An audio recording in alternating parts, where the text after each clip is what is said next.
Ciência. Talvez a ciência seja uma das atividades do homem menos compreendida pela sociedade. Ela é vista de forma ambígua. Por um lado, é encarada com admiração devido aos benefícios que traz.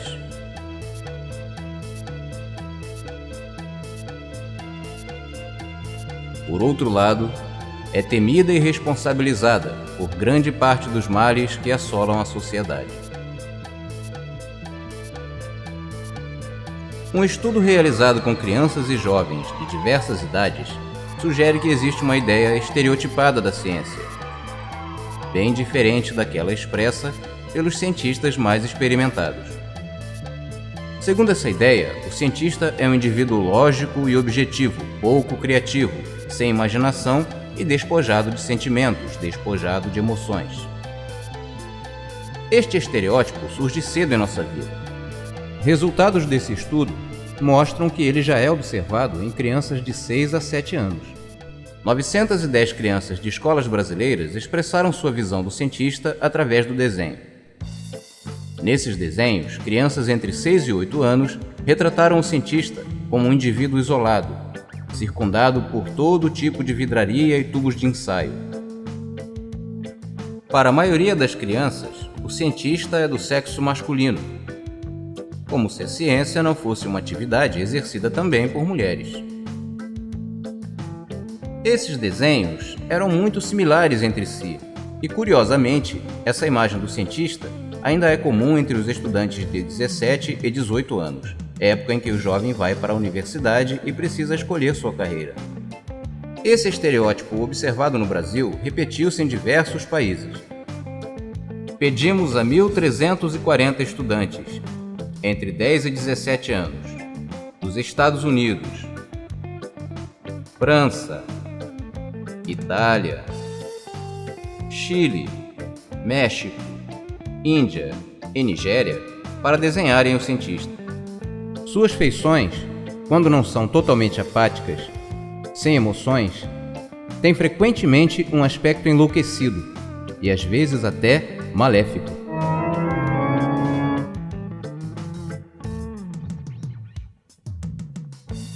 O fato de encontrarmos o mesmo estereótipo em países desenvolvidos e em vias de desenvolvimento sugere a existência de um estereótipo universal do cientista. E a análise desses desenhos sugere que a ideia que se tem do cientista pode influenciar na escolha da carreira entre os jovens. Para testarmos essa possibilidade, iniciamos um estudo, desta vez com jovens universitários do Brasil e dos Estados Unidos. No Brasil, para se ter acesso à universidade pública, o estudante deve prestar um exame de seleção, o vestibular. Nesse exame, as questões variam dependendo do curso escolhido. Nas ciências exatas e da vida, as questões de maior peso envolvem física, química, biologia e matemática. Ingressar no curso de medicina, um dos mais concorridos, requer maior conhecimento nas áreas de ciência. Nas escolas de belas artes e desenho industrial, a ênfase é dada para temas relacionados a ciências sociais, bem como o desenho, e o conhecimento de ciências exatas é bem menos cobrado. Nos Estados Unidos, os jovens geralmente definem sua preferência para os cursos de ciências ou artes no terceiro ano do college. Nesta pesquisa, procuramos entrevistar estudantes recém-aprovados para os cursos de medicina e artes em seu primeiro dia de aula. Foram feitas 2 perguntas: o que é pensar cientificamente e qual a diferença entre ciência e arte? As mesmas perguntas foram feitas a estudantes americanos que optaram para ciências ou para artes. Em cada resposta, procuramos as palavras que definiam o sentido da frase, ou palavras-chave.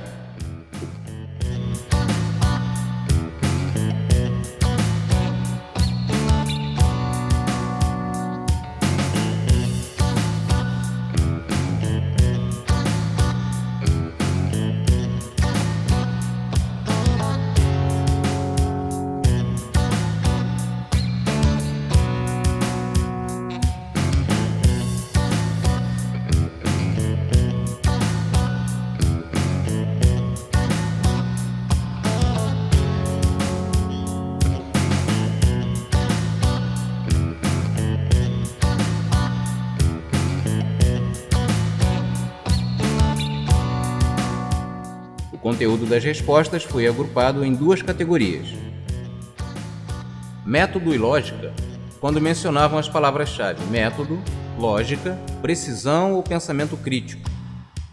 Subjetivo, quando se referiam à emoção, criatividade, prazer, intuição e instinto.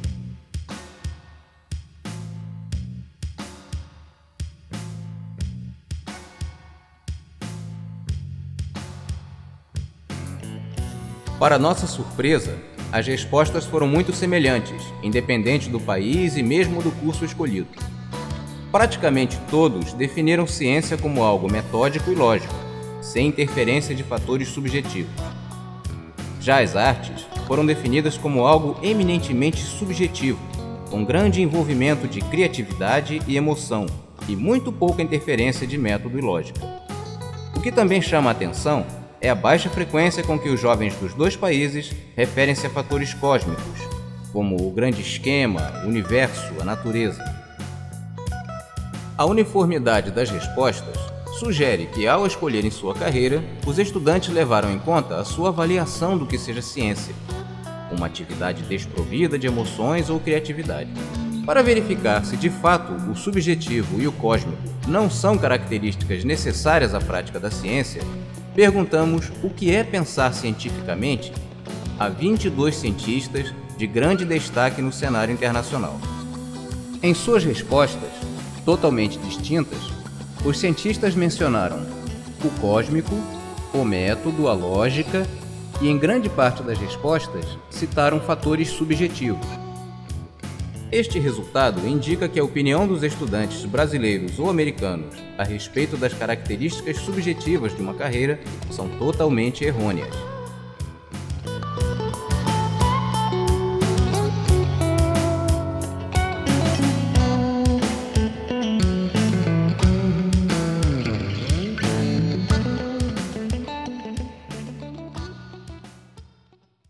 Então, é provável que grandes talentos para a ciência estejam estudando belas artes e artistas talentosos estejam nas escolas de ciência e medicina. Mas acreditamos que o cósmico, o método, o lógico e o subjetivo são características encontradas em todo ser humano e necessárias para o bom desempenho de qualquer profissão. Baseados nestas observações, iniciamos em nosso departamento um projeto buscando combinar ciência e arte.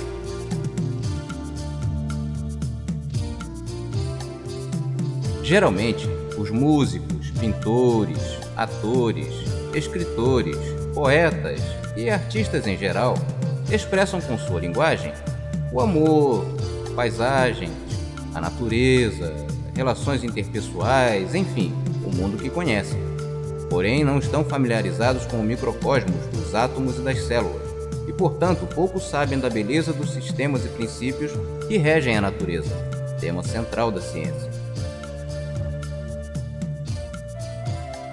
Por outro lado, a ciência é descrita na maioria dos livros didáticos de uma maneira fria, lógica, sucinta, que a torna um assunto árido, que dificilmente despertaria as mesmas emoções que, por exemplo, uma pintura ou uma sinfonia poderiam despertar. Quem sabe, essa forma com que a ciência é tratada nos livros didáticos não seja também uma das causas responsáveis pelo preconceito que os jovens têm com relação à ciência. Seguindo este raciocínio, tentamos tratar temas da ciência com a linguagem da arte, combinando a precisão da informação com imagens, movimento, cor e música. Para isso, convidamos para o convívio do laboratório jovens talentosos da Escola de Belas Artes, que aos poucos foram se familiarizando com o mundo da ciência, suas descobertas, frustrações e conquistas, e, por conseguinte, com o funcionamento de sistemas biológicos em si. O objetivo dessa iniciativa é produzir material didático inovador, capaz de emocionar o estudante de ciências. Os primeiros trabalhos que concluímos foram gravados no DVD Ensinando Ciência com Arte Volume 1, que inclui a mitocôndria em 3 atos,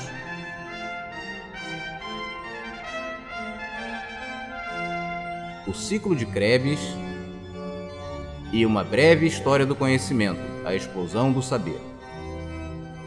E agora, No segundo volume da série, Ensinando Ciência com Arte, apresentamos a contração muscular. Se alcançarmos o objetivo de mostrar ao jovem que na ciência há também romance e emoção, podemos contribuir não só para eliminar o preconceito que os jovens têm para com a ciência, mas também motivá-lo para que se aprofunde cada vez mais neste mundo, o mundo da descoberta, não só do universo, mas também da própria essência da condição humana.